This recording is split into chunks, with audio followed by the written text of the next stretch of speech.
ನಾವು ಎಲ್ಲೂ ಹೊರಗಡೆ ಹೋಗಲಾಗುವುದಿಲ್ಲವಲ್ಲ.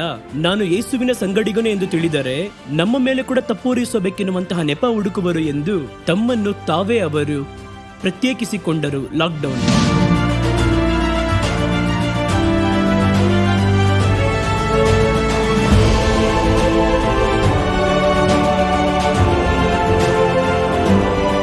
ಇವರೆಲ್ಲ ಗಲಿಲಿಯಾದಿಂದ ಬಂದವರು, ಚಿಕ್ಕ ಚಿಕ್ಕ ಗ್ರಾಮಗಳಿಂದ ಬಂದವರು. ಒಂದು ಪಟ್ಟಣಕ್ಕೆ ಸಿಟಿಗೆ ಬಂದಿದ್ದಾರೆ. ನಾನು ಹೇಳುವವರೆಗೂ ಈ ಊರನ್ನು ಬಿಟ್ಟು ಹೊರಗಡೆ ಎಲ್ಲೂ ಹೋಗಬಾರದು, ವಾಗ್ದಾನ ಮಾಡಲ್ಪಟ್ಟಿದ್ದು ನೆರವೇರುವವರೆಗೂ ನೀವು ಕಾದಿರಬೇಕೆಂದು ಹೇಳಿ ಅವರನ್ನು ಕರ್ತನು ಲಾಕ್ ಮಾಡಿದರು.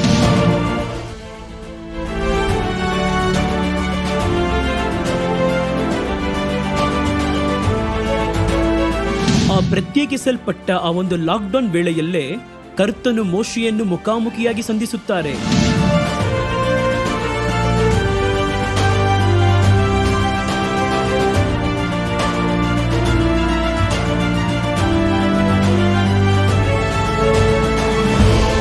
ಯೇಸು ಸ್ವಾಮಿಯ ಶಿಷ್ಯರುಗಳು, ಯೇಸುವಿನ ಶಿಷ್ಯರು ಲಾಕ್ ಮಾಡಲ್ಪಟ್ಟರು. 3.5 ವರ್ಷ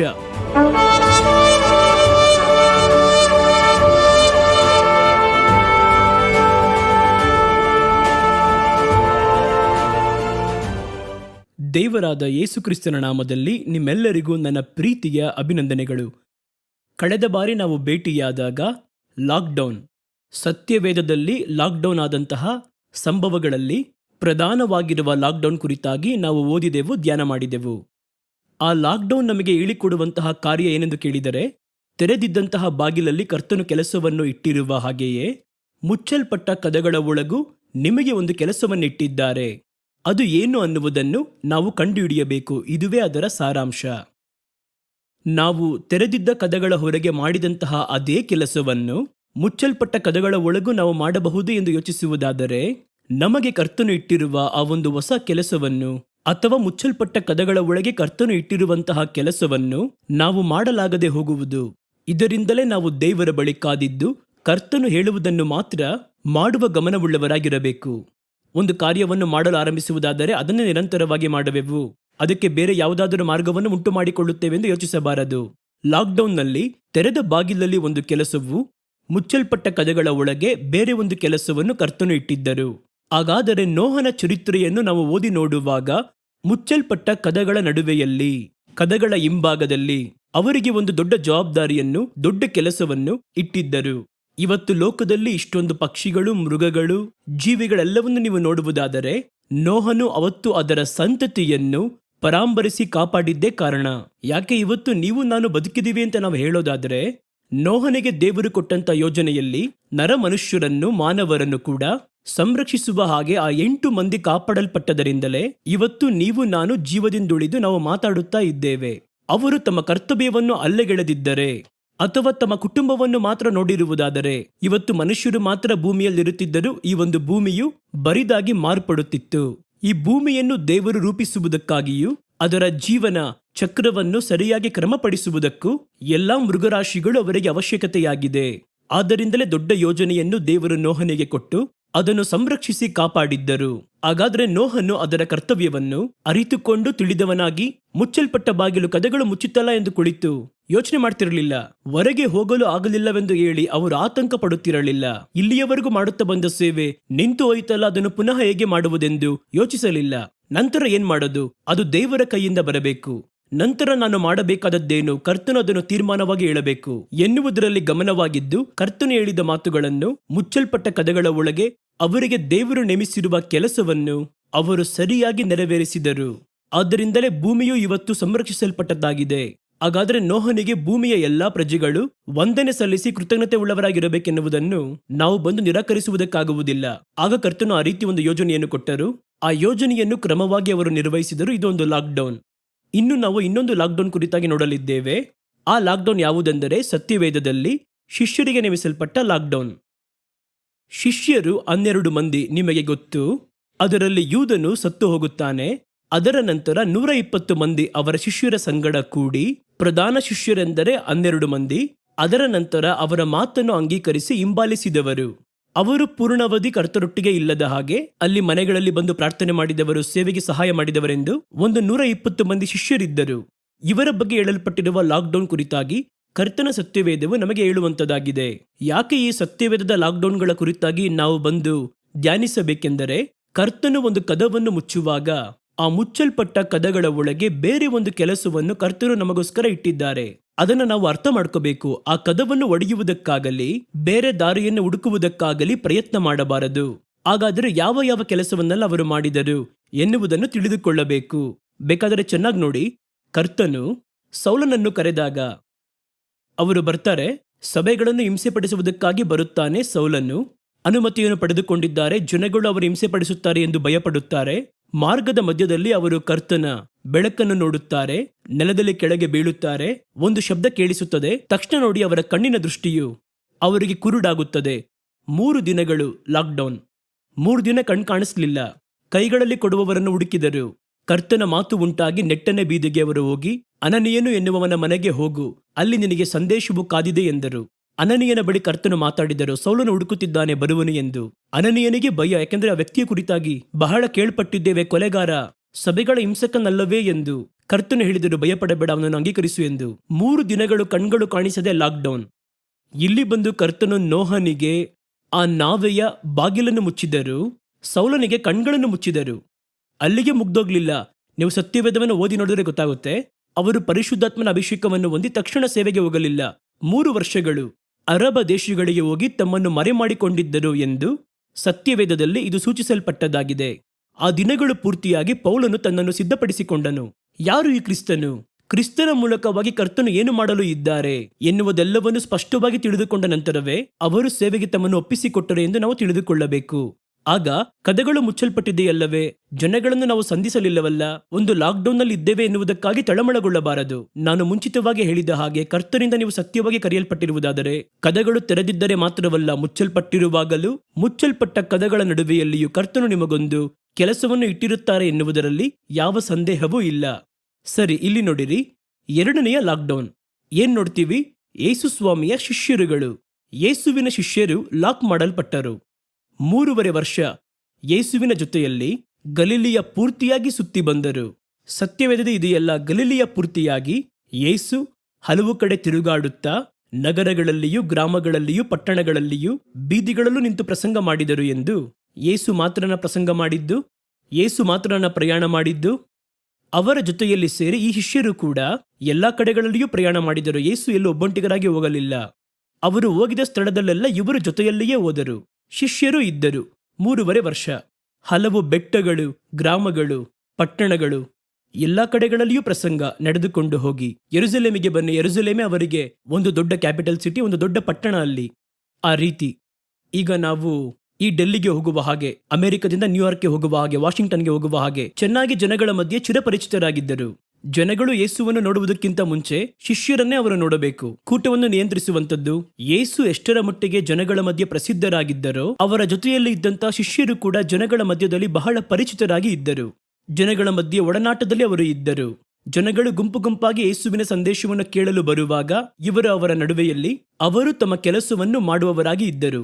ಯೇಸು ಮಾತಾಡುವಾಗ ಜನಗಳನ್ನು ನಿಯಂತ್ರಿಸುವುದು, ಜನಗಳು ಬಂದು ಮೀರಿ ಬರದಂತೆ ಎಲ್ಲೆ ದಾಟದಂತೆ ನೋಡಿಕೊಳ್ಳುವಂಥದ್ದು, 5,000 ಮಂದಿಗೆ ಕರ್ತನ ರೊಟ್ಟಿಯನ್ನು ಆ ಮೀನುಗಳನ್ನು ಹಂಚಿಕೊಡುವಾಗ ಇವರೇ ಆ ಎಲ್ಲ ಕಾರ್ಯವನ್ನು ನೋಡಿಕೊಂಡರು.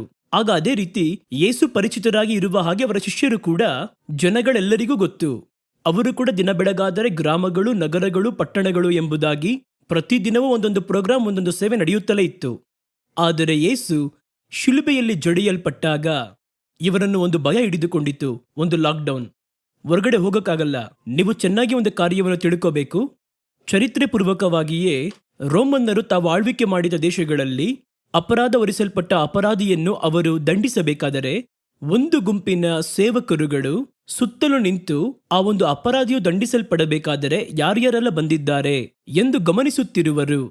ಯಾರ್ಯಾರೆಲ್ಲ ಬರ್ತಾರೆ, ಒಬ್ಬನನ್ನು ಶಿಲುಬೆಯಲ್ಲಿ ಹಾಕ್ತಾರೆ. ಆಗ ಯಾರ್ಯಾರೆಲ್ಲ ಬರ್ತಾರೆ ಅವರ ಮೇಲೆಲ್ಲ ಒಂದು ಸಂದೇಹ.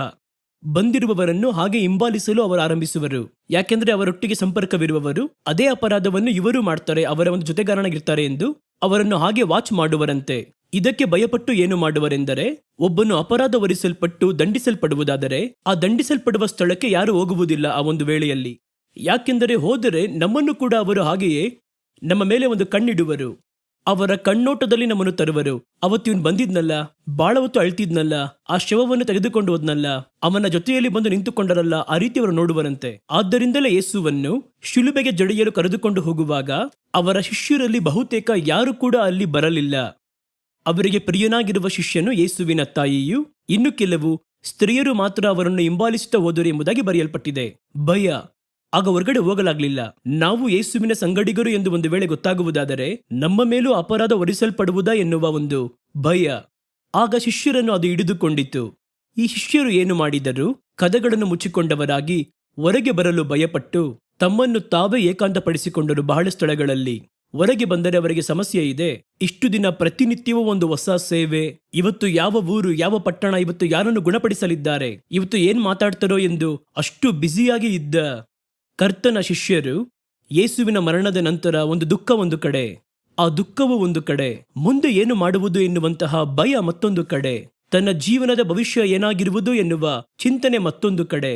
ಇದರ ಮಧ್ಯದಲ್ಲಿ ಇನ್ನು ಮುಂದೆ ನಾವು ಎಲ್ಲೂ ಹೊರಗಡೆ ಹೋಗಲಾಗುವುದಿಲ್ಲವಲ್ಲ, ನಾನು ಯೇಸುವಿನ ಸಂಗಡಿಗನು ಎಂದು ತಿಳಿದರೆ ನಮ್ಮ ಮೇಲೆ ಕೂಡ ತಪ್ಪೂರಿಸಬೇಕೆನ್ನುವಂತಹ ನೆಪ ಹುಡುಕುವರು ಎಂದು ತಮ್ಮನ್ನು ತಾವೇ ಅವರು ಪ್ರತ್ಯೇಕಿಸಿಕೊಂಡರು. ಲಾಕ್ಡೌನ್. ನೋಡಿರಿ, ಮುಚ್ಚಲ್ಪಟ್ಟ ಕದಗಳ ಒಳಗೆ ಎಲ್ಲರೂ ಅವಿತುಕೊಂಡು ಕುಳಿತುಕೊಂಡಿದ್ದಾರೆ. ಯೇಸು ಅವರ ಮಧ್ಯದಲ್ಲಿ ಮುಚ್ಚಲ್ಪಟ್ಟ ಕದಗಳ ನಡುವೆ ಅಲ್ಲಿ ಹೋಗಿ ನಿಂತರು. ಅದನ್ನೇ ನಾವು ಬಂದು ನೋಡಬೇಕು. ಆ ಸ್ಥಳವನ್ನು ನಾವು ಓದಿ ನೋಡೋಣ.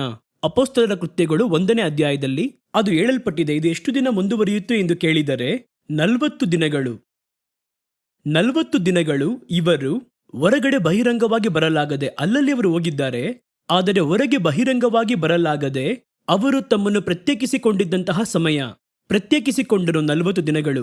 ಅದಾದ ನಂತರ ಕರ್ತನೇ ಅವರಿಗೊಂದು ಲಾಕ್ಡೌನ್ ಅನ್ನು ತಿಳಿಸಿ, ಯೆರೂಸಲೇಮನ್ನು ಬಿಟ್ಟು ಎಲ್ಲಿ ಹೊರಗಡೆ ಹೋಗದೆ. ನಿಮಗೆ ಚೆನ್ನಾಗಿ ಗೊತ್ತು, ಇವರಲ್ಲಿ ಯಾರಿಗೂ ಯೆರೂಸಲೇಂ ಪಟ್ಟಣ ಸ್ವಂತ ಊರಾಗಿ ಇರಲಿಲ್ಲ. ಇವರೆಲ್ಲ ಗಲಿಲಿಯಾದಿಂದ ಬಂದವರು, ಚಿಕ್ಕ ಚಿಕ್ಕ ಗ್ರಾಮಗಳಿಂದ ಬಂದವರು. ಒಂದು ಪಟ್ಟಣಕ್ಕೆ ಸಿಟಿಗೆ ಬಂದಿದ್ದಾರೆ. ನಾನು ಹೇಳುವವರೆಗೂ ಈ ಊರನ್ನು ಬಿಟ್ಟು ಹೊರಗಡೆ ಎಲ್ಲೂ ಹೋಗಬಾರದು, ವಾಗ್ದಾನ ಮಾಡಲ್ಪಟ್ಟಿದ್ದು ನೆರವೇರುವವರೆಗೂ ನೀವು ಕಾದಿರಬೇಕೆಂದು ಹೇಳಿ ಅವರನ್ನು ಕರ್ತನು ಲಾಕ್ ಮಾಡಿದರು. ಹಾಗಾದ್ರೆ ಎಷ್ಟು ದಿನ ಅಂತ ಕೇಳಿದ್ರೆ, ಅವರು ಎಲ್ಲೂ ಬಹಿರಂಗವಾಗಿ ಹೋಗಲಾಗದೆ ಪ್ರತ್ಯೇಕಿಸಿಕೊಂಡು ಇದ್ದಂತಹ ದಿನಗಳು 40. ಅವರು ಕರ್ತನಿಂದ ತಿಳಿಸಲ್ಪಟ್ಟವರಾಗಿ ಹೊರಗಡೆ ಬರದೆ ಆಜ್ಞಾಪಿಸಲ್ಪಟ್ಟು ಕಾದಿದ್ದದ್ದು, ಲಾಕ್ ಮಾಡಲ್ಪಟ್ಟ ದಿನಗಳು 10. ಹಾಗಾದ್ರೆ 50 ದಿನಗಳು ಒಂದು ಲಾಕ್ಡೌನ್ನಲ್ಲಿ ಶಿಷ್ಯರುಗಳು ಇದ್ದರು. ಏಕೆಂದರೆ ಅವರನ್ನು ಹೊಸ ಓಟಕ್ಕೆ ತಯಾರಿಸುವುದಕ್ಕಾಗಿ, ಒಂದು ಹೊಸ ಓಟವನ್ನು ಅವರು ಕಲಿತುಕೊಳ್ಳುವುದಕ್ಕೂ ತಮ್ಮನ್ನು ಯೋಗ್ಯತೆ ಉಳ್ಳವರಾಗಿಸಿಕೊಳ್ಳುವುದಕ್ಕೂ ಈ ಲಾಕ್ಡೌನ್ ಅವರಿಗೆ ಬಹಳ ಅವಶ್ಯವಾಗಿ ಇರುವಂತದಾಗಿತ್ತು. ಏಕೆಂದರೆ ಯೇಸು ಇವತ್ತು ಸತ್ತರು, ನಾಳೆ ನಂತರ ಯಾರು ಬರುವುದು ಅವರ ಸ್ಥಾನಕ್ಕೆಂದು ಹೇಳಿ ಇವ್ರನ್ನ ಇಡೋಣ ಅವ್ರನ್ನ ಇಡೋಣ ಅಂತ ಹೇಳಿ ಅವರು ಬಿಟ್ಟು ಹೋದಂತಹ ಸೇವೆಯನ್ನು ಅವರು ತಕ್ಷಣ ಮುಂದುವರಿಸಲಿಲ್ಲ. ಅವರನ್ನು ಕರ್ತನು ಲಾಕ್ ಮಾಡಿದರು. ಅವರು ಇನ್ನು ಕಲಿತುಕೊಳ್ಳಲು, ಇನ್ನು ತಮ್ಮನ್ನು ಯೋಗ್ಯರಾಗಿಸಿಕೊಳ್ಳಲು, ಸಿದ್ಧಪಡಿಸಿಕೊಳ್ಳಲು, ಪರಲೋಕದಿಂದ ಬರುವ ದೇವರ ಶಕ್ತಿಯನ್ನು ಹೊಂದಿಕೊಳ್ಳಲು ಒಂದು ಪ್ರತ್ಯೇಕವಾಗಿರುವಂತಹ ಸಮಯವು ಅವರಿಗೆ ಬಹಳ ಅಗತ್ಯವಾಗಿತ್ತು. ಅಲ್ಲಿವರೆಗೂ ನೀವು ಏನು ಮಾಡಬಾರದು. ನಾನು ವಾಗ್ದಾನ ಮಾಡಿರುವುದು ನೆರವೇರುವವರೆಗೂ ನೀವು ಲಾಕ್ಡೌನ್ನಲ್ಲೇ ಇರಬೇಕು. ನೋಡಿರಿ, ವಾಗ್ದಾನ ಮಾಡಿರುವುದನ್ನು ಹೊಂದಿಕೊಳ್ಳುವವರೆಗೂ ಕಾದಿರಿ ಅಷ್ಟೇ. ಬೇರೆ ಯಾವ ಸೇವೆಯನ್ನು ಮಾಡಲು ಹೇಳಲಿಲ್ಲ. ಹೊರಗೆ ಹೋಗಿ ಬಿಟ್ಟು ಹೋಗಿರುವ ಸೇವೆ ಇದೆ, ಆ ಗ್ರಾಮಕ್ಕೆ ಹೋಗಿ ನಾವು ಇನ್ನೂ ಪ್ರಸಂಗವನ್ನು ಮಾಡಲಿಲ್ಲ, ನಾನು ಸತ್ತರೇನು ನೀವು ಹೋಗಿ ಮುಂದುವರಿಸಿ ಅಂತ ಹೇಳಲಿಲ್ಲ, ಲಾಕ್ ಮಾಡಿದರು. ಇದರ ಕುರಿತೆ ನಾವಿಂದು ನೋಡಲಿದ್ದೇವೆ. ಅಪೊಸ್ತಲರ ಕೃತ್ಯಗಳು 1ನೇ ಅಧ್ಯಾಯ. ಅವರು ಪಾಡುಪಟ್ಟ ನಂತರ 40 ದಿನಗಳವರೆಗೂ ಅಪೊಸ್ತಲರಿಗೆ ಅವರು ದರ್ಶನವಾಗಿ ದೇವರ ರಾಜ್ಯದ ಕುರಿತಾಗಿ ಅವರ ಸಂಗಡ ಮಾತಾಡಿ ಅನೇಕ ಹಲವಾರು ದೃಷ್ಟಾಂತಗಳಿಂದ ಅವರಿಗೆ ತಮ್ಮನ್ನು ಜೀವವುಳ್ಳವನಾಗಿ ತೋರಿಸಿಕೊಂಡರು. ಅಂದು ಕೂಡ ಅವರು ಅವರ ಬಳಿಯಲ್ಲಿ ಕೂಡಿ ಬಂದಿರುವಾಗ ಅವರನ್ನು ನೋಡಿ ಯೋಹಾನನು ನೀರಿನಿಂದ ದೀಕ್ಷಾಸ್ನಾನವನ್ನು ಕೊಟ್ಟನು. ನೀವು ಕೆಲವು ದಿನಗಳ ಒಳಗೆ ಪರಿಶುದ್ಧಾತ್ಮನಿಂದ ದೀಕ್ಷಾಸ್ನಾನವನ್ನು ಹೊಂದುವಿರಿ.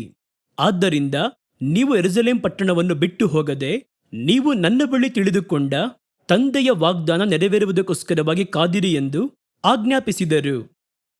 ಎಲ್ಲೂ ಹೋಗಬಾರದು, ಇಲ್ಲೇ ಕಾದಿರಿ ಎಂದು ಆಜ್ಞಾಪಿಸಿದರು. ಆಗ ಅವರು ಅಲ್ಲಿ ಕೂಡಿದ್ದವರು ಅವರನ್ನು ನೋಡಿ, ಸ್ವಾಮಿ, ಇದೇ ಕಾಲದಲ್ಲಿ ಇಸ್ರಾಯೇಲರಿಗೆ ರಾಜ್ಯವನ್ನು ತಿರುಗಿ ಕೊಡುವೆಯೋ ಎಂದು ಕೇಳಿದರು. ಅದಕ್ಕೆ ಆತನು, ತಂದೆಯು ಸ್ವಂತ ಅಧಿಕಾರದಲ್ಲಿಟ್ಟುಕೊಂಡಿರುವ ಕಾಲಗಳನ್ನು, ಸಮಯಗಳನ್ನು ತಿಳಿದುಕೊಳ್ಳುವುದು ನಿಮ್ಮ ಕೆಲಸವಲ್ಲ. ಆದರೆ ಪವಿತ್ರಾತ್ಮನು ನಿಮ್ಮ ಬಳಿ ಬರುವಾಗ ನೀವು ಬಲ ಹೊಂದಿ ಯೆರೂಸಲೇಮಿನಲ್ಲೂ ಯೂದಾಯದಲ್ಲೂ ಎಲ್ಲ ಸಮಾರ್ಯ ಸೀಮೆಗಳಲ್ಲಿಯೂ ಭೂಮಿಯ ಕಟ್ಟಕಡೆಯವರೆಗೂ ನನಗೆ ಸಾಕ್ಷಿಗಳಾಗಿರಬೇಕು ಎಂದು ಹೇಳಿದರು. ಈ ಮಾತುಗಳನ್ನು ಹೇಳಿದ ಬಳಿಕ ಅವರು ನೋಡುತ್ತಾ ಇದ್ದ ಹಾಗೆ ಆತನು ಏರಿಸಲ್ಪಟ್ಟನು. ಮೋಡವು ಆತನನ್ನು ಕವಿದುಕೊಂಡದರಿಂದ ಅವರ ಕಣ್ಣಿಗೆ ಮರೆಯಾದನು. ಆತನು ಹೋಗುತ್ತಿರುವಾಗ ಅವರು ಆಕಾಶದ ಕಡೆಗೆ ನೋಡುತ್ತಾ ಇರಲಾಗಿ, ಇಗೋ, ಶುಭ್ರ ವಸ್ತ್ರಧಾರಿಗಳಾದ ಇಬ್ಬರು ಪುರುಷರು ಅವರ ಪಕ್ಕನೆ ನಿಂತು, ಗಲಿಲಾಯದವರೇ, ನೀವು ಯಾಕೆ ಆಕಾಶದ ಕಡೆಗೆ ನೋಡುತ್ತಾ ನಿಂತಿದ್ದೀರಿ? ನಿಮ್ಮ ಬಳಿಯಿಂದ ಆಕಾಶದೊಳಕ್ಕೆ ಸೇರಿಸಲ್ಪಟ್ಟಿರುವ ಈ ಯೇಸು ಯಾವ ರೀತಿಯಲ್ಲಿ ಆಕಾಶದೊಳಕ್ಕೆ ಹೋಗಿರುವುದನ್ನು ನೀವು ಕಂಡಿರೋ, ಅದೇ ರೀತಿಯಲ್ಲಿ ಬರುವನು ಎಂದು ಹೇಳಿದರು. ಆಗ ಅವರು ಎಣ್ಣೆ ಮರಗಳ ತೋಪು ಎನಿಸಿಕೊಳ್ಳುವ ಗುಡ್ಡದಿಂದ ಯೆರೂಸಲೇಮಿಗೆ ಹಿಂದಿರುಗಿ ಬಂದರು. ಆ ಗುಡ್ಡಕ್ಕೂ ಯೆರೂಸಲೇಮಿಗೂ ಸಬ್ಬತ್ ದಿನದಲ್ಲಿ ಪ್ರಯಾಣ ಮಾಡುವಷ್ಟು ದೂರ. ಅವರು ಅಲ್ಲಿಗೆ ಬಂದು ತಾವು ಇರುತ್ತಿದ್ದ ಮೇಲಂತಸ್ತಿಗೆ ಹೋದರು. ಯಾರ್ಯಾರೆಂದರೆ ಪೇತ್ರನು, ಯೋಹಾನ, ಯಾಕೋಬ, ಅಂದ್ರೆಯ, ಫಿಲಿಪ, ತೋಮ, ಬಾರ್ತಲೋಮಾಯ, ಮತ್ತಾಯ, ಅಲ್ಪಾಯನ ಯಾಕೋಬ, ಮತಾಭಿಮಾನಿ ಅನ್ನಿಸಿಕೊಂಡ ಸೀಮೋನ, ಯಾಕೋಬನ ಯೂದ ಇವರೆಲ್ಲರೂ ಅಲ್ಲಿ ಇದ್ದರು. ಅಲ್ಲಿ ಇವರೆಲ್ಲರೂ ಕೂಡ ಕೆಲವು ಮಂದಿ ಹೆಂಗಸರು, ಯೇಸುವಿನ ತಾಯಿಯಾದ ಮರಿಯಳು, ಆತನ ತಮ್ಮಂದಿರು ಕೂಡ ಏಕಮನಸ್ಸುಳ್ಳವರಾಗಿ ಪ್ರಾರ್ಥನೆಗಳಲ್ಲಿ ಅವರು ನಿರತರಾಗಿದ್ದರು. ನೋಡಿದ್ರ, ಕರ್ತನು ಈ ಮುಚ್ಚಲ್ಪಟ್ಟ ದಿನಗಳಲ್ಲಿ ಇವರು ಬಹಿರಂಗವಾಗಿ ಯಾವ ಸೇವೆಯನ್ನು ಆರಂಭಿಸದೇ ಇರುವಂತಹ ಸಮಯದಲ್ಲಿ, ಭಯಪಟ್ಟು ಇದ್ದಂತಹ ಕಾಲದಲ್ಲಿ, ಮುಚ್ಚಲ್ಪಟ್ಟಂತಹ ಆ ಲಾಕ್ಡೌನ್ನಲ್ಲಿ ಅವರನ್ನು ಸಂಧಿಸಿದನು. 40 ದಿನಗಳು ಅವರು ಲಾಕ್ ಮಾಡಲ್ಪಟ್ಟಿದ್ದರು. ಸಮಾಜದಿಂದ ಅವರು ದೂರವಾಗಿ ತಮ್ಮನ್ನು ಪ್ರತ್ಯೇಕಿಸಿಕೊಂಡರು. ನೋಡ್ರಿ, ಆ ವೇಳೆಯಲ್ಲಿ ಅವರು ಯಾರ ಬಳಿಯಲ್ಲೂ ಮಾತಾಡಲಾಗ್ಲಿಲ್ಲ. ಭಯ. ಸಮಾಜದಿಂದ ಅವರು ಒಂದು ಚಿಕ್ಕ ಗುಂಪಾಗಿ, ಒಂದು ಚಿಕ್ಕ ಕೂಟ, ಆ 11 ಮಂದಿ ಒಟ್ಟಿಗೆ ಹೋಗುತ್ತಿದ್ದರು, ಬರುತ್ತಿದ್ದರು. ಅಲ್ಲಿ ಸ್ತ್ರೀಯರು ಇದ್ದಾರೆ, ಯೇಸುವಿನ ತಾಯಿ ಕೂಡ ಇದ್ದಾರೆ. ಇವರ ಜೊತೆ ಮಾತ್ರವೇ ಇದ್ದರು. ಬೇರೆ ಯಾರ ಬಳಿಯಲ್ಲೂ ಅವರು ಹೋದ ಹಾಗೆ, ಮಾತಾಡಿದ ಹಾಗೆ ಅಲ್ಲಿ ಇಲ್ಲ. ಇವರು ಪ್ರತ್ಯೇಕಿಸಿಕೊಂಡಿದ್ದಂತಹ ಆ ಒಂದು ಸಮಯದಲ್ಲಿ ಕರ್ತನು ಅವರನ್ನು 40 ದಿವಸಗಳು ಸಂಧಿಸಿದರು. ಹಾಗಾದರೆ ಕದಗಳು ಮುಚ್ಚಲ್ಪಟ್ಟಿತ್ತಲ್ಲ ಎಂದು ಚಿಂತೆ ನಿಮಗೆ ಬೇಡ. ಕರ್ತನು ನಿಮ್ಮನ್ನು ಸಂಧಿಸುವ ಕಾಲ ಇದುವೇ. ಕರ್ತನು ನಿಮ್ಮನ್ನು ಸಂಧಿಸುವ ಕಾಲ. ಎಲಿಯನು ಅಡಗಿಕೊಂಡಿದ್ದಂತಹ ಕಾಲದಲ್ಲಿ ಕರ್ತನು ಸಂಧಿಸಿದನು. ಅವನ ಬಳಿ ಮಾತಾಡಿದರು. ಕರ್ತನ ಧ್ವನಿಯು ಅವನಿಗೆ ಉಂಟಾಯಿತು. ಹಾಗಾದರೆ ಮುಚ್ಚಲ್ಪಟ್ಟ ಸಮಯದಲ್ಲಿ ಲಾಕ್ಡೌನ್ ನೋಡಿರಿ. ಮೋಶೆಯನ್ನು ದೇವರು ಪ್ರತ್ಯೇಕಿಸಿ ಸೀನಾಯಿ ಪರ್ವತದ ಶಿಖರಕ್ಕೆ ಕರೆತಂದು ಲಾಕ್ಡೌನ್ ಮಾಡಿದರು. 40 ದಿವಸಗಳು ಹಗಲು ರಾತ್ರಿ. ಹೊರಗೆ ಹೋಗಲಾಗದು. ಕೆಳಗೆ ಒಂದು ಬಾರಿ ಹೋಗಿ ಬರುತ್ತೇನೆ, ಏನಾದರೂ ಒಂದು ಕಪ್ ಕಾಫಿ ಕುಡಿದು ಬರುತ್ತೇನೆ, ಅಥವಾ ಬಾತ್ರೂಮಿಗೆ ಹೋಗಿ ಬರುತ್ತೇನೆ, ಎಲ್ಲೂ ಹೋಗಲಾಗುವುದಿಲ್ಲ. 40 ದಿನ ಹಗಲು ರಾತ್ರಿ ಲಾಕ್ಡೌನ್. ಸಮಾಜದ ಯಾರನ್ನು ನೋಡಲಾಗುವುದಿಲ್ಲ. ಒಂದು ದನ ಕುರಿಯಾಗಲಿ ಆ ಒಂದು ಬೆಟ್ಟದ ಸಮೀಪಕ್ಕೆ ಬರಲಾಗುವುದಿಲ್ಲ. ಬಂದರೆ ಕಲ್ಲೆಸೆದು ಕೊಲ್ಲಬೇಕು. ಬೆಟ್ಟದ ಸಮೀಪದ ದೂರದಲ್ಲಿ ಯೆಹೋಶುವ ಮಾತ್ರ ತನ್ನ ಯಜಮಾನ ಮೇಲೆ ಹೋಗಿದ್ದಾರಲ್ಲ ಅಂತ ಹೇಳಿ ಒಂದು 40 ದಿನ ಅವರು ಕೂಡ ಅಲ್ಲಿ ಕೆಳಗೆ ಕುಳಿತಿದ್ದಾರೆ. ಲಾಕ್ಡೌನ್. ನೋಡಿದ್ರ, ಆ ಪ್ರತ್ಯೇಕಿಸಲ್ಪಟ್ಟ ಆ ಒಂದು ಲಾಕ್ಡೌನ್ ವೇಳೆಯಲ್ಲೇ ಕರ್ತನು ಮೋಶೆಯನ್ನು ಮುಖಾಮುಖಿಯಾಗಿ ಸಂಧಿಸುತ್ತಾರೆ. 40 ದಿವಸಗಳು ಹಗಲು ರಾತ್ರಿ. ಅದಕ್ಕೆ ಮೋಶೆ ಒಬ್ಬ ಒಂದು ದೊಡ್ಡ ಪ್ರವಾದಿ ಅಂತ ಯಾಕೆ ಹೇಳುತ್ತೇವೆಂದರೆ, ಕರ್ತನು ಇದಕ್ಕೆ ಸಮವಾಗಿ ಒಬ್ಬ ಮನುಷ್ಯನ ಬಳಿಯಲ್ಲಿ ಇಷ್ಟೊಂದು ಕಾಲಘಟ್ಟ ನಿರಂತರವಾಗಿ ಮಾತಾಡೇ ಇಲ್ಲ. 40 ದಿವಸ ಮಾತಾಡಿದ್ರೆ ಹೆಂಗಿರುತ್ತೆ ನೋಡಿ, ಹಗಲು ರಾತ್ರಿ. ಕರ್ತನ ಮಾತು ಬರುತ್ತಲೇ ಇದೆ ಅವರಿಗೆ. ಆ ವಿಧವಾದ ಒಂದು ಅನುಭವವನ್ನು ಹೊಂದಿರುವಂತ ಪ್ರವಾದಿ ಈ ಲೋಕದಲ್ಲಿ ಮೋಶೆಯ ಹಿಂದೆಯೂ ಇರಲಿಲ್ಲ, ಅನಂತರದಲ್ಲಿಯೂ ಇರಲಿಲ್ಲ. ಆ ವಿಧವಾದ ಒಂದು ಪ್ರವಾದಿ. ಆದರೆ ಅವರ ಬಳಿಯಲ್ಲಿ ಕರ್ತನು ಮಾತಾಡುವುದಕ್ಕೆ ಅವರನ್ನು ಮೊದಲು ಪ್ರತ್ಯೇಕಿಸಿದರು. ನಿನ್ನಿರಪ್ಪ ನಿನ್ನ ಗುಡಾರದಲ್ಲಿ ಕುಳಿತುಕೋ, ಬೆಳಗ್ಗೆ ಇಷ್ಟೊತ್ತಿಂದ ಇಷ್ಟೊತ್ತವರೆಗೂ ಮಾತಾಡ್ತೀನಿ ಅಂತ ಕರ್ತನು ಹೇಳಲಿಲ್ಲ. ಪ್ರತ್ಯೇಕವಾಗಿ ಬಾ. ಈ ಜನಗಳನ್ನು ಬಿಟ್ಟು, ಈ ಕೂಟವನ್ನು ಬಿಟ್ಟು, ನಿನ್ನ ಕೆಲಸವನ್ನು ಬಿಟ್ಟು ಈ ಪರ್ವತ ಶಿಖರಕ್ಕೆ ನನ್ನ ಬಳಿ ಬಾ, ಸೀನಾಯಿ ಬೆಟ್ಟಕ್ಕೆ. ಆ ಪರ್ವತ ಶಿಖರಕ್ಕೆ ಅವರು ಹತ್ತಿ ಹೋದರು. ಹೋಗಿದ ತಕ್ಷಣ ಕರ್ತನು ಲಾಕ್ ಮಾಡಿದ್ರು. ಯಾವ ತರ ಲಾಕ್ ನೋಡಿ, ಈ ಲಾಕ್ ಬಂದು ಒಂದು ಕದಗಳಿಂದ ಉಂಟಾದದ್ದಲ್ಲ. ಅಗ್ನಿಸ್ತಂಭ, ಮೇಘವು ಕಾರುಮುಗಿಲಿನ ಪಾದಿಯಲ್ಲಿ ಹಾಗೆ ಮೇಘ ಮೂಡಿದೆ. ಕೆಳಗಿಂದ ನೋಡಿದ್ರೆ ಕಾಣಿಸುತ್ತೆ ಬೆಟ್ಟ ಪೂರ್ತಿಯಾಗಿ ಮೇಘ ಕವಿದಿದೆ. ಅದರೊಳಗೆ ಕರೆದುಕೊಂಡು ಹೋದರ ಒಳಗೆ ಲಾಕ್ ಮಾಡಿದರು. ಲಾಕ್ಡೌನ್ ಸಮಯ ಎನ್ನುವಂಥದ್ದು ಲಾಭವಾಗಿರುವ ಸಮಯವೇ. ನಿಮಗೆ ಬಿಟ್ಟು ಬಿಡಬೇಡಿ. ಇಲ್ಲಿಯವರೆಗೂ ಓಡಿದ್ದೀರಾ, ದುಡಿದಿದ್ದೀರಾ, ಸೇವೆ ಮಾಡಿದ್ದೀರಾ, ಎಲ್ಲ ವಾಸ್ತವವೇ. ಯಾಕೆ ಪುನಃ ಅದನ್ನೇ ನೀವು ನೋಡುವವರಾಗಿದ್ದೀರಾ? ಇದು ಚೆನ್ನಾಗಿ ನಾವು ದೇವರ ಬಳಿಯಲ್ಲಿ ಒಡನಾಡುವ ಸಮಯ. ಕರ್ತನು ನಮ್ಮನ್ನು ಸಂಧಿಸುವ ಸಮಯ. ಕರ್ತನು ಇನ್ನು ಮೇಲಾಗಿರುವ ಕಾರ್ಯಗಳನ್ನು ಮಾತಾಡುವ ಸಮಯ. ಅದರಲ್ಲಿ ಗಮನ ಹರಿಸಿರಿ. ತನ್ನನ್ನು ಪ್ರಸ್ತಾಪಿಸಿಕೊಳ್ಳಬೇಕೆಂಬುದಾಗಿ ಬಯಸುವಂತ ವ್ಯಕ್ತಿಯೇ ಈ ವಿಧವಾದ ಕೆಲಸವನ್ನು ಎದುರು ನೋಡುತ್ತಿರುವನು. ಕೆಲವರು ನನ್ನ ಬಳಿಗೆ ಹೇಳಿದ್ದಾರೆ, ನಾನೇ ಕೇಳಿದ್ದೇನೆ, ಅಯ್ಯೋ ಲಾಕ್ಡೌನ್ ಆಯ್ತಲ್ಲ, ಇನ್ನು ಸ್ವಲ್ಪ ದಿನ ಹೀಗೆ ಮುಂದುವರೆದರೆ ಜನಗಳು ಮರೆತು ಹೋಗುತ್ತಾರಲ್ಲ. ನಾನು ಸೇವೆನೆ ಮಾಡಲಿಲ್ಲ ಅಂದ್ರೆ ಜನಗಳು ಮರೆತು ಹೋಗುತ್ತಾರಲ್ಲ. ನಾನು ಯಾವುದನ್ನು ಕೂಡಿಸಿ ಹೇಳ್ತಿಲ್ಲ, ನನ್ನ ಬಳಿ ಅವರು ಹೇಳಿದ್ದನ್ನೇ ಹೇಳ್ತಾ ಇದ್ದೀನಿ. ಅವ್ರು ಹೇಳಿದ್ರು, ಸಭೆಗಳು ಮುಚ್ಚಲ್ಪಟ್ಟಿತ್ತು, ಜನಗಳು ಸಭೆಗಳು ಇಲ್ಲದೆ ಬದುಕಲು ಪಳಗಿಕೊಂಡರು. ಇನ್ಮುಂದೆ ನಾವು ಲಾಕ್ಡೌನ್ ಇಲ್ಲ, ಬಾಗಿಲು ತೆರೆದರೆ ಜನಗಳು ಬಂದು ಆನ್ಲೈನ್ ಅಲ್ಲಿ ಬರುತ್ತಾ ಅಂತ ನೋಡ್ತಾರೆ ವಿನಃ ಸಭೆಗಳಿಗೆ ಬರುವುದಿಲ್ಲ ಅಲ್ವೇ? ಈ ಲಾಕ್ಡೌನ್ ನಲ್ಲಿ ಹೀಗೆ ಹೋಗುತ್ತಲೇ ಇದ್ದರೆ ಕೆಲವು ದಿನಗಳಲ್ಲಿ ಜನಗಳು ನಮ್ಮನ್ನು ಮರೆತು ಹೋಗುತ್ತಾರಲ್ಲವೇ ಅಂತ ಹೇಳಿದರು. ನೀವು ಚೆನ್ನಾಗಿ ಒಂದು ಕಾರ್ಯವನ್ನು ತಿಳಿದುಕೊಳ್ಳಿರಿ. ಲಾಕ್ಡೌನ್ ಎನ್ನುವಂಥದ್ದು ನಿಮಗೆ ಆತ್ಮೀಕ ವಿಚಾರದಲ್ಲಿ ಲಾಭವನ್ನು ತರುವಂತಹ, ದೊಡ್ಡ ಮೇಲಾದ ಅನುಭವವನ್ನು ತರುವ ಒಂದು ಒಳ್ಳೆಯ ಸಂದರ್ಭ. ಇದನ್ನು ನೀವು ಉಪಯೋಗಿಸಿಕೊಳ್ಳಬೇಕು. ಕರ್ತನನ್ನು ನೋಡಿ, ಈ ಒಂದು ಲಾಕ್ಡೌನ್ ವೇಳೆಯಲ್ಲಿಯೇ ಅವರಿಗೆ 40 ದಿನಗಳಲ್ಲಿಯೂ ಸದೃಶ್ಯನಾದನು. ಅದಾದ ನಂತರ ಒಬ್ಬೊಬ್ಬರು ಪ್ರತ್ಯೇಕವಾಗಿ ಸೇವೆಗೆ ಮಿನಿಸ್ಟ್ರಿಗೆ ಹೋಗ್ತಾರೆ. ಅಲ್ಲಲ್ಲಿ ಅವರು ಕರ್ತನನ್ನು ದರ್ಶಿಸುತ್ತಾರೆ, ನೋಡುತ್ತಾರೆ. ಆದರೆ ನಿರಂತರವಾಗಿ 40 ದಿನ ಮುಚ್ಚಲ್ಪಟ್ಟ ಕದಗಳ ನಡುವೆಯಲ್ಲಿಯೇ ಎಲ್ಲರಿಗೂ ಕರ್ತನು ಸದೃಶ್ಯನಾದನು. ಅಷ್ಟು ಮಾತ್ರವಲ್ಲ, ಅವರು ಅವರ ಸಂಗಡ ಕೂಡಿ ಬಂದಿದ್ದರಂತೆ, ಫೆಲೋಶಿಪ್ ತರ. ಸಾಯಂಕಾಲವಾಯಿತು, ಯೇಸು ಬಂದು ಬಿಡುವರು. ಯಾವಾಗ? ಸತ್ತು ಪುನರುತ್ಥಾನರಾಗಿ ರೂಪಾಂತರ ಶರೀರದೊಂದಿಗೆ 40 ದಿವಸಗಳು ಯೇಸು ಇವರ ಸಂಗಡಲ್ಲೇ. ನೋಡಿ, 2ನೇ ವಾಕ್ಯ ಹೇಳುತ್ತೆ, 1ನೇ ಅಧ್ಯಾಯದಲ್ಲಿ, ಮೇಲಣ ಲೋಕವನ್ನೇರಿದ ದಿನದವರೆಗೆ ವಿವರಿಸಿದ್ದೇನಷ್ಟೇ. ಅಂದ್ರೆ ಮೇಲೆ ಹೋಗುವವರೆಗೂ ಫೆಲೋಶಿಪ್ ಅಲ್ಲಿ ಇದ್ರು ಅಂತ.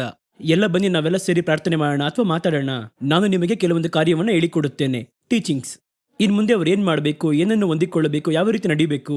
ದರ್ಶನವಾಗಿರುವ ಯೇಸು ಅಲ್ಲೇ ಆಟಾಡ್ತಾ ಇರ್ತಾರ? ಹಾಗಾದ್ರೆ ಯೇಸು ಅವರ ಬಳಿ ಆ ಮಾತುಗಳನ್ನು ಹೇಳಲು, ಅವರನ್ನು ಹೊಸ ಕಾರ್ಯಕ್ಕೋಸ್ಕರವಾಗಿ ತಯಾರಿಸಲು ಆ ಲಾಕ್ಡೌನ್ ಅನ್ನು ಕರ್ತನು ಉಪಯೋಗಿಸಿಕೊಂಡರು. ಅವರಿಗೆ ಬೇರೆ ಯಾವ ವಿಧವಾದ ಕಾನ್ಸಂಟ್ರೇಷನ್ ಇರಲಿಲ್ಲ, ಅವರಿಗೆ ಯಾವ ಆಸ್ಪದವೂ ಇರಲಿಲ್ಲ. ಅವರು ಪರಿಪೂರ್ಣವಾಗಿ ಲೋಕ ಸಂಬಂಧವಾದ ಐಕ್ಯತೆಯನ್ನು ಮುರಿದುಕೊಂಡು ಪ್ರತ್ಯೇಕಿಸಲ್ಪಟ್ಟ ಆ ಕಾಲದ ಅವಧಿಯಲ್ಲಿಯೇ ಕರ್ತನನ್ನು ಅವರು ಮುಖಾಮುಖಿಯಾಗಿ ದರ್ಶಿಸಿದರು. ಕರ್ತನ ಶಬ್ದವನ್ನು, ಚಿತ್ತವನ್ನು ಪರಿಪೂರ್ಣವಾಗಿ ಗ್ರಹಿಸಿಕೊಂಡರು. ಆದ್ದರಿಂದಲೇ ನೀವು ಒಳ್ಳೆಯ ಆತ್ಮಿಕವಾದ ಜ್ಞಾನವಂತರಾಗಿದ್ದರೆ ಲಾಕ್ಡೌನ್ ಎಂಬುದನ್ನು ಎಷ್ಟು ನಿಮಗೆ ಪ್ರಯೋಜನವುಳ್ಳದ್ದಾಗಿ ಉಪಯೋಗಿಸಿಕೊಳ್ಳಬೇಕೆಂಬುದನ್ನು ನೀವು ತಿಳಿದಿರುವಿರಿ. ಅದನ್ ಬಿಟ್ಟು ಸುಮ್ಮನೆ ಕುಳಿತು ಸೇವೆ ಮಾಡಕ್ಕಾಗ್ತಿಲ್ವಲ್ಲ, ಪ್ರಸಂಗ ಮಾಡಲಾಗ್ಲಿಲ್ವಲ್ಲ, ಗ್ರಾಮಕ್ಕೆ ಹೋಗಲಾಗ್ಲಿಲ್ವಲ್ಲ, ಟ್ರ್ಯಾಕ್ಸ್ ಕೊಡಕ್ಕಾಗ್ಲಿಲ್ವಲ್ಲ, ಸಭೆ ನಡ್ಸಕ್ಕಾಗ್ಲಿಲ್ವಲ್ಲ, ಮಾತಾಡಕ್ ಆಗ್ತಾ ಇಲ್ವಲ್ಲ ಅಂತ ನೀವು ಹುಡ್ಕೋದಿಲ್ಲ. ಒಳ್ಳೆ ಸಮಯ ಸಿಕ್ಕಿತ್ತು, ದೇವರೊಟ್ಟಿಗೆ ನಾವು ಐಕ್ಯವಾಗಿರಬಹುದು, ದೇವರೊಟ್ಟಿಗೆ ಮಾತಾಡಬಹುದು. ಕರ್ತನು ಮುಚ್ಚಿರುವಂತಹ ಬಾಗಿಲು ಮನುಷ್ಯರಿಗೂ ನಮಗೂ ಆದದ್ದು, ಕರ್ತನಿಗಲ್ಲ. ಕರ್ತನು ಮುಚ್ಚಲ್ಪಟ್ಟ ಬಾಗಿಲ ಒಳಗೆ ಬಂದು ಅವರನ್ನು ಸಂಧಿಸಿದರು. ಕದಗಳನ್ನು ಮುಚ್ಚಿಕೊಂಡು ಶಿಷ್ಯರು ಭಯದಲ್ಲಿ ಇದ್ದಾರೆ. ಯೇಸು ಮುಚ್ಚಲ್ಪಟ್ಟ ಕದಗಳ ಒಳಗೆ ಹಾದು ಬಂದರು. ಒಬ್ಬನಿಗೆ ಅಪನಂಬಿಕೆ ಇತ್ತು. ತನ್ನ ಕೈಗಳನ್ನು ಚಾಚಿ ಅದನ್ನು ಮುಟ್ಟಿ ನೋಡು ಎಂದು ಕರೆದರು ತೋಮನನ್ನು. ಇವೆಲ್ಲವೂ ಮುಚ್ಚಲ್ಪಟ್ಟ ಬಾಗಿಲ ಒಳಗೆ ಈ ಸಂಭವಗಳೆಲ್ಲ ನಡೆಯಿತು. ನೋಡಿರಿ, ಆ ದಿನಗಳಲ್ಲಿಯೂ ಅವರು ಆ ಒಂದು 40 ದಿನಗಳವರೆಗೂ ಮುಚ್ಚಲ್ಪಟ್ಟ, ಪ್ರತ್ಯೇಕಿಸಲ್ಪಟ್ಟ 40 ದಿನಗಳಲ್ಲಿ ಕೂಡಿ ಬಂದಿರುವಾಗ ಅವರನ್ನು ನೋಡಿ ಅವರಿಗೆ ಹೊಸ ಯೋಜನೆಯನ್ನು ಹೇಳುತ್ತಾರೆ. ಏನು ಹೇಳುತ್ತಾರೆ ಗಮನಿಸಿ. ಯೋಹಾನನು ನೀರಿನಿಂದ ದೀಕ್ಷಾಸ್ನಾನ ಕೊಟ್ಟನು, ನೀವು ಇನ್ನು ಸ್ವಲ್ಪ ದಿವಸಗಳ ಒಳಗೆ ಪವಿತ್ರಾತ್ಮನಿಂದ ದೀಕ್ಷಾಸ್ನಾನವನ್ನು ಹೊಂದುವಿರಿ. ನಂತರ ಏನು ಅಂತ ಕಾದಿದ್ದಾರಲ್ಲ, ಏನು ಮಾಡುವುದು? ಇವತ್ತು ಲಾಕ್ಡೌನ್ ಬಂದ ತಕ್ಷಣ ನಮ್ಮೆಲ್ಲರ ಹೃದಯದಲ್ಲಿ ಒಂದು ಪ್ರಶ್ನೆ ಉಂಟಾಗುತ್ತಲ್ಲವೇ, ಇದರ ನಂತರ ಏನು? ಏಕೆಂದರೆ ಕಣ್ಗಳನ್ನು ಕಟ್ಟಿ ಕಾಡಲೇ ಬಿಟ್ಟ ಹಾಗೆ ಇದೆ. ಶಿಷ್ಯರಿಗೆ ಅವತ್ತು ಅದೇ ರೀತಿ ಇತ್ತು. ಇದರ ನಂತರ ಏನು ಮಾಡುವುದು? ಒಂದು ವೇಳೆ ಯೇಸು ಇದ್ದಿದ್ರೆ ಅವರನ್ನು ಹಿಂಬಾಲಿಸುತ್ತಾ ಹೋಗ್ತಾ ಇದ್ವಿ. ಅವ್ರು ಹೋಗಿದ ಕಡೆ ಎಲ್ಲ ನಾವು ಹೋಗ್ತಾ ಇದ್ವಿ. ಅವರು ಪ್ರಸಂಗವನ್ನು ಮಾಡುವರು, ನಾವು ಹಾಗೆ ಅವ್ರನ್ನೇ ನೋಡ್ತಾ ಇದ್ವಿ, ಜನಗಳನ್ನ ನೋಡ್ತಾ ಇದ್ವಿ. ಕರ್ತನು ಹೇಳುವ ಸಣ್ಣ ಪುಟ್ಟ ಕೆಲಸಗಳನ್ನ ಮಾಡ್ತಾ ಇದ್ವಿ. ನಾಯಕ ಹೊರಟು ಹೋದ್ರಲ್ಲ, ಕುರುಬನು ಒಡೆಯಲ್ಪಟ್ಟಿದ್ದಾನಲ್ಲ, ನಾವೀಗ ಏನ್ ಮಾಡುವುದು? ನಂತರ ಯಾರು ಏನ್ ಮಾಡೋದು ಗೊತ್ತಿಲ್ಲ ಅವರಿಗೆ. ಕಣ್ಗಳನ್ನು ಕಟ್ಟಿ ಕಾಡಲ್ಲಿ ಬಿಟ್ಟ ಹಾಗೆ. ಯೇಸು ಕರೆದಾಗ, ಯೇಸು ಮಾತಾಡಿದಾಗ ಜನಗಳು ಕೇಳಿದಿರಲ್ಲ. ನಾವು ಮಾತಾಡಿದ್ರೆ ಯಾರಾದ್ರೂ ಕೇಳ್ತಾರಾ? ನಾವೇನ್ ಮಾಡೋದು? ಮುಂದುವರಿದು ಈ ಸೇವೆಯನ್ನು ಮಾಡುವುದಾ ಅಥವಾ ಅವ್ರು ಹೇಳಿದ ಪ್ರಕಾರ ಏನ್ ಮಾಡೋದು? ಅವ್ರಿಗೆ ಏನು ಗೊತ್ತಾಗ್ತಿಲ್ಲ. ಕಣ್ಗಳನ್ನು ಕಟ್ಟಿ ಕಾಡಲ್ಲಿ ಬಿಟ್ಟ ಹಾಗೆ ಇವತ್ತು ಅನೇಕ ಸಭೆಯ ಹಿರಿಯರು, ಸೇವಕರು, ಪ್ರವಾದಿಗಳು, ಬಹಳ ಮಂದಿಗೆ ಒಂದು ಮನಭಾರ ಏನೆಂದು ಕೇಳಿದರೆ, ಇದೇ ರೀತಿ ಮುಂದುವರಿಯುತ್ತಿದ್ದರೆ ಇನ್ನು ಯಾವಾಗ ಒಂದು ಉದಯ ಕಾಲ ಇದಕ್ಕೆ ಬರುತ್ತೋ, ಇದರ ನಂತರ ಏನು ನಡೆಯುವುದೋ, ಇನ್ನು ಯಾವ ರೀತಿ ನಾವು ಯಾವ ಸೇವೆಯನ್ನು ಮಾಡುವುದು ಎನ್ನುವ ಪ್ರಶ್ನೆ ಬರುತ್ತಲ್ವಾ ನಿಮಗೆ? ಸೇವಕರಿಗೆ ಮಾತ್ರವಲ್ಲ, ಸಮಾಜದಲ್ಲಿ ಇರುವ ಎಲ್ಲಾ ತರದ ಜನಗಳಿಗೂ ಈ ಒಂದು ಪ್ರಶ್ನೆ ಕಾಡುತ್ತದೆ ಅಲ್ಲವೇ? ಏನೋ ಲಾಕ್ಡೌನ್ ಮಾಡಿದಾಗ ನಾವು ಏನು ಅಂದುಕೊಂಡೆವು? 3 ದಿನಗಳಲ್ಲಿ ಲಾಕ್ಡೌನ್ ಅನ್ನು ತೆಗೆದು ಬಿಡುವರು ಎಂದು ಅಂದುಕೊಂಡೆವು. 3 ದಿನಗಳು 1 ತಿಂಗಳಾಯಿತು, 1 ತಿಂಗಳು 2 ತಿಂಗಳಾಯಿತು. ದಿನಗಳು ಹೀಗೆ ಮುಂದುವರಿಯುತ್ತಾ 6 ತಿಂಗಳು, 7 ತಿಂಗಳು ಲಾಕ್ಡೌನ್ ಮುಂದುವರಿಯುತ್ತಾ ಬಂತು. ಚಿಕ್ಕ ರಿಲ್ಯಾಕ್ಸೇಷನ್ ಸಿಕ್ಕಿತು, ಮುಗಿಯಿತು ಎಂದು ಅಂದುಕೊಂಡೆವು. ಪುನಃ ಆರಂಭಗೊಂಡಿತು. ಇದು 2ನೇ ಅಲೆ ಎಂಬುದಾಗಿ ಹೇಳಿ ಇದು ಬಹಳ ತೀವ್ರವಾಗಿ ಬರುತ್ತಿದೆ. ನಮ್ಮಲ್ಲಿ ನಾವು ಅನೇಕರು ಬಹಳ ಮರಣದ ಸಂದೇಶಗಳನ್ನು ನಾವು ನೋಡ್ಲಿಲ್ಲ, ಕೇಳಲೂ ಇಲ್ಲ. ಆದರೆ ಈಗ ನೋಡುವುದಾದರೆ ಹಾಸ್ಪಿಟ್ಲುಗಳು ತುಂಬಿ ತುಳುಕುತ್ತಾ ಇವೆ. ಶ್ವಾಸಿಸುವುದಕ್ಕೆ ಗಾಳಿ ಇಲ್ಲದೆ ಅನೇಕರು ಸಾವಿಗೀಡಾಗುತ್ತಿದ್ದಾರೆ. ಮರಣದ ಸುದ್ದಿಗಳನ್ನು ಕೇಳುತ್ತಿದ್ದೇವೆ. ಇದು ಯಾವಾಗ ಮುಗಿಯುವುದು ಎಂದು ಯಾರೂ ಹೇಳಲಾಗುತ್ತಿಲ್ಲ. ಈಗ ಎಲ್ಲರಲ್ಲಿಯೂ ಒಂದು ಪ್ರಶ್ನೆ ಇದೆ, ಇದಾದ ಮೇಲೆ ಏನು ಸಂಭವಿಸುವುದು? ನಂತರ ಏನು ಮಾಡಲಿದ್ದೇವೆ? ಈ ಕಾಲದ ಪರಿಸ್ಥಿತಿ ಹೀಗೆ ಮುಂದುವರಿಯುತ್ತಿದ್ದರೆ ಏನು ಮಾಡಲಿದ್ದೇವೆ? ಸೇವಕನಿಗೆ ಒಂದು ಪ್ರಶ್ನೆ ಇದೆ, ಕುಟುಂಬವನ್ನು ನಡೆಸುವವರಿಗೆ ಒಂದು ಪ್ರಶ್ನೆ ಇದೆ, ವಿದ್ಯಾಭ್ಯಾಸ ಮಾಡುವ ಮಕ್ಕಳಿಗೆ ಒಂದು ಪ್ರಶ್ನೆ ಇದೆ. ಕಳೆದ ವರ್ಷ ನೋಡ್ರಿ, ಸ್ಕೂಲ್ ಇಲ್ಲ, ಪರೀಕ್ಷೆ ಇರಲಿಲ್ಲ, ಎಲ್ಲರೂ ಮನೆಯಲ್ಲೇ ಇರುವವರಾಗಿದ್ದರು. ಮಕ್ಕಳನ್ನು 1 ವರ್ಷದಿಂದ ಮನೆಯಲ್ಲೇ ನೋಡುತ್ತಿದ್ದೇವೆ. 2 ವರ್ಷಗಳಿಂದ ಮಕ್ಕಳು ಮನೆಯಲ್ಲಿಯೇ ಇರುವವರಾಗಿದ್ದಾರೆ. ಇನ್ ಮುಂದೆ ಇವರ ಭವಿಷ್ಯ ಏನು ಅಂತ ಎತ್ತೊಬ್ಬರಿಗೆ ಬರುತ್ತಾ ಬರಲ್ವಾ? ಪರೀಕ್ಷೆಗೆಲ್ಲ ಪ್ರಿಪೇರ್ ಆಗಬೇಕು, ಬರಿಬೇಕು, ಹಲವು ಆಸೆಯೆಲ್ಲ ಇಟ್ಟುಕೊಂಡಿದ್ದರು. ಡಾಕ್ಟರ್ ಆಗಬೇಕು, ಇಂಜಿನಿಯರ್ ಆಗಬೇಕು, ಅದ್ ಮಾಡಬೇಕು, ಇದ್ ಮಾಡಬೇಕು ಅಂತ ಹೇಳಿ ಅದರ ಒಂದು ಗುರಿ ಇಟ್ಟುಕೊಂಡು ಬೆಳಗ್ಗೆ ಎದ್ದು ಟ್ಯೂಷನ್ಗೆ ಹೋಗುತ್ತಾ ಓದುತ್ತಾ ಇದ್ದೆವು, ಎಲ್ಲ ಮಾಡಿದ್ವಿ. ಆದ್ರೆ ಈಗ ನೋಡಿ ಪರೀಕ್ಷೆ ನಡೆಯುತ್ತಾ ನಡೆಯಲ್ವಾ ಅಂತಾನೆ ಗೊತ್ತಾಗ್ತಿಲ್ಲ. ಇನ್ನು ಮುಂದಿನ ವರ್ಷ ಯಾವ ರೀತಿ ಇರುತ್ತೆ ಗೊತ್ತಿಲ್ಲ. ಹಾಗಾದರೆ ಎಲ್ಲರ ಮನದಲ್ಲಿಯೂ ಎಲ್ಲಾ ಜನಗಳಲ್ಲಿಯೂ ಒಂದು ಪ್ರಶ್ನೆ ಇದೆ, ಮುಂದೆ ಏನು? ಇಲ್ಲಾಂದ್ರೆ ಹಿಂಗೆ ಹೋಗ್ತಾ ಇದ್ರೆ ನಾವು ಏನ್ ಮಾಡುವುದು? ಒಂದು ಪ್ರಶ್ನೆ ಇದೆ. ಸೇವಕರಿಗೂ ಕೂಡ ಇದೆ, ಸಭೆಯ ಹಿರಿಯರಿಗೆ ಇದೆ, ಬೋಧಕರಿಗೆ ಇದೆ, ದೊಡ್ಡ ದೊಡ್ಡ ಸಂಸ್ಥೆಗಳನ್ನು ಇಟ್ಟುಕೊಂಡಿದ್ದಾರಲ್ಲ ಅವರಿಗಿದೆ. ನೀವು ಮಾಡಬೇಕಾದೇನೆನ್ನುವುದನ್ನು ಕರ್ತನು ನಿಮಗೆ ಕಲಿಸಿಕೊಡಬೇಕು. ಈ ದಿನಗಳಲ್ಲಿ ಹಾಗೆ ಕೈ ಮಡಚಿಕೊಂಡು ಕುಳಿತಿರಬಾರದು, ಎಲ್ಲ ಹೋಯ್ತಲ್ಲ ಅಂತ ಈ ರೀತಿ ಅಂದುಕೊಳ್ಳಬಾರದು. ಮನಗುಂದಿ ಹೋಗಬಾರದು, ನಂಬಿಕೆಯನ್ನು ಬಿಟ್ಟು ಬಿಡಬಾರದು. ಶಿಷ್ಯರಿಗೆ ಇದೇ ರೀತಿಯೇ ಇತ್ತು. ಅವರು ಬೆಟ್ಟದಂತೆ ನಂಬಿಕೊಂಡಿದ್ದಂತಹ ಯೇಸು ಸತ್ತು ಹೋದರು. ಇನ್ ಮುಂದೆ ಅವರ ಜೊತೆ ಅವರು ಇಲ್ಲ, ಆ ರೀತಿ ಅಂದುಕೊಂಡು ಬಿಟ್ಟರು.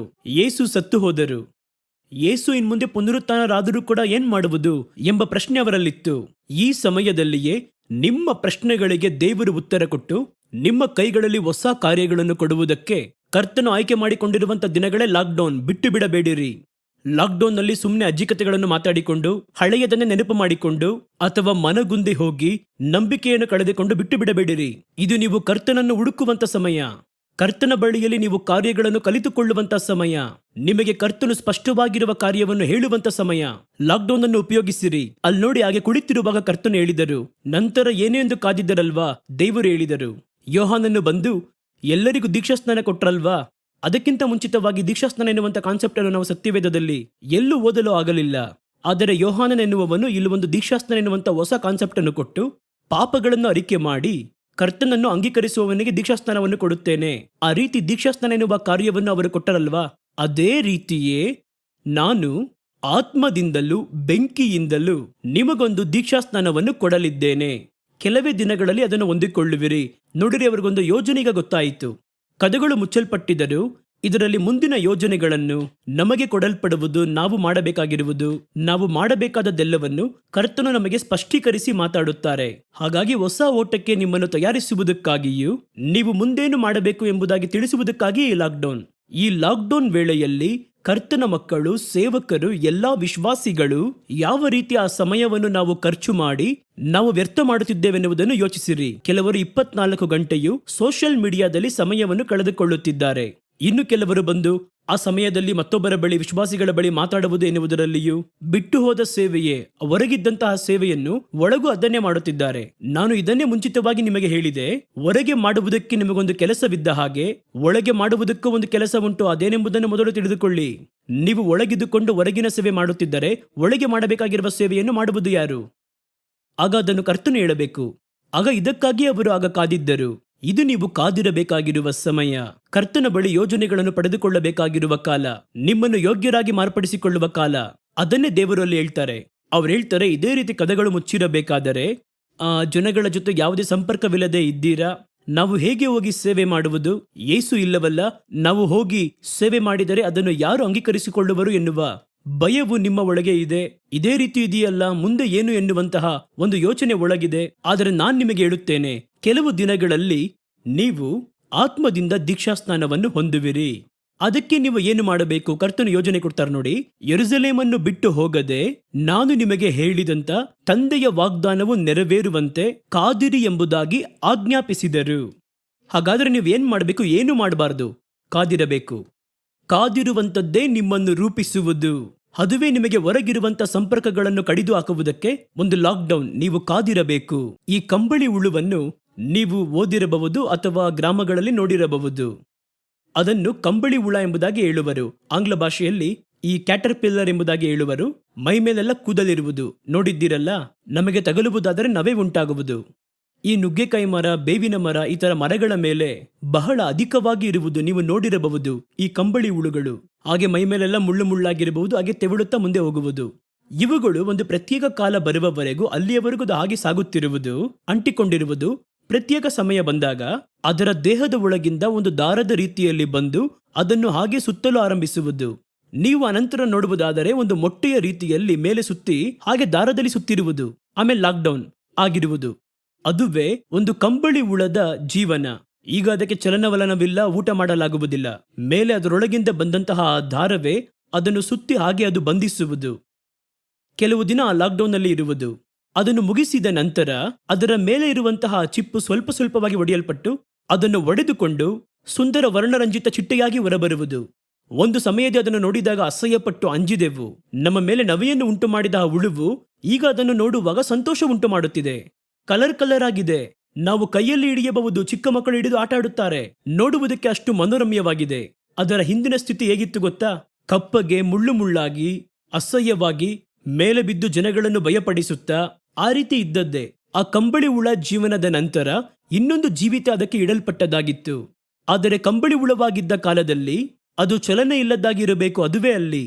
ಅದು ಹೇಗಾದರೂ ಪ್ರಯತ್ನ ಮಾಡಿ, ಅಯ್ಯಯ್ಯೋ ಮುಂಚೆ ನಾವು ಈ ರೀತಿ ಇರಲಿಲ್ವಲ್ಲ ಅಂತ ಹೇಳಿ ಹೇಗಾದರೂ ಮಾಡಿ ನಮ್ಮ ಮೇಲೆ ಒಂದು ನೆಟ್ ತರ ಕಟ್ತಾ ಇದೆಯಲ್ಲ, ಒಂದು ಬಲೆ ತರ ಬರ್ತಾ ಇದೆಯಲ್ಲ, ಇದು ಬಂದು ಇರಬಾರದೆಂದು ಅದನ್ನು ಒಡೆದು ಹಾಕುವುದಕ್ಕೂ ಅದರಿಂದ ಹೊರಬರುವುದಕ್ಕೂ ಒಡೆಯುವುದಕ್ಕೂ ಪ್ರಯತ್ನ ಮಾಡಿದರೆ ಅದು ತನಗೆ ಕೊಡಲ್ಪಡುವಂತ ಹೊಸ ಜೀವನವನ್ನು ಕಳೆದುಕೊಳ್ಳುವುದಲ್ಲವೇ? ಅದುವೇ ಇಂದು ಕೂಡ ಕರ್ತನು ಕೊಡುತ್ತಾರೆಂದರೆ ಒಂದು ಉದ್ದೇಶವಿದೆ, ಯೋಜನೆ ಇದೆ. ನೀವು ಬಂದು ಇದನ್ನು ಒಡೆದುಕೊಂಡು ಆ ಲಾಕನ್ನು ಒಡೆದು ನಾವು ಬಂದು ಹೊರಗಡೆ ಹೋಗಿ ಕೆಲಸ ಮಾಡುತ್ತೇವೆ ಎಂದು ನೀವು ಹೇಳುವುದಾದರೆ ಅದು ನಡೆಯುವುದಿಲ್ಲ. ಅದರಿಂದಲೇ ಹಲವು ನಷ್ಟಗಳು, ಹಲವು ಕಷ್ಟಗಳು ಸೇವಕರ ಜೀವನದಲ್ಲಿ ಇಂದು ಒಂದಾಗಲು ಕಾರಣ. ನೀವು ಮಾಡುವುದಕ್ಕೆ ಹೊಸ ಕೆಲಸವನ್ನು, ಸೇವೆಯನ್ನು ದೇವರು ಇಟ್ಟಿದ್ದಾರೆ. ಪರಿಶುದ್ಧಾತ್ಮನು ನಿಮ್ಮ ಬಳಿ ಬರುವಾಗ ಆ ಪರಿಶುದ್ಧಾತ್ಮನ ಬಗ್ಗೆ ಕರ್ತನು ಹೇಳುತ್ತಾನೆ ನೋಡಿ.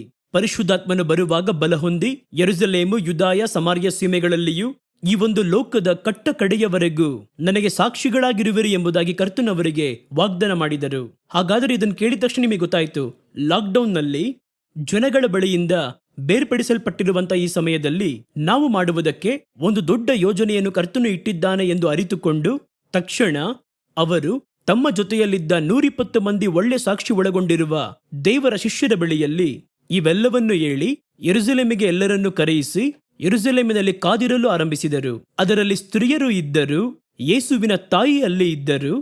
ಎಲ್ಲ ಸೇರಿ ಕಾದಿದ್ದರು 10 ದಿವಸಗಳು. ಎಲ್ಲಿಯೂ ಇಳಿಯಲಿಲ್ಲ, ಹೋಗಲಿಲ್ಲ. ಕಂಟಿನ್ಯೂಯಸ್ ಆಗಿ ಕರ್ತನು ಹೇಳಿದ್ರಲ್ವಾ, ಅದೊಂದು ಲಾಕ್ಡೌನ್.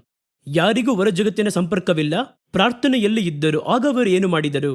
ಅವರು ಅಲ್ಲಿ ಬಂದಾಗ ಮೇಲಂತಸ್ತಿನ ಮನೆಯಲ್ಲಿ ಕೂಡಿದರು. ಒಳಗೆ ಹೋಗಿ ಆಯಿತು, ಅವರು ಒಳಗೆ ಹೋದದ್ದೇ. ಇನ್ನು ಮುಂದೆ ಅವರು ಒಂದು ಕಂಬಳಿ ಹುಳುವಿನ ಜೀವನಕ್ಕೆ ಪ್ರವೇಶ ಮಾಡಿದರು 10 ದಿನಗಳು.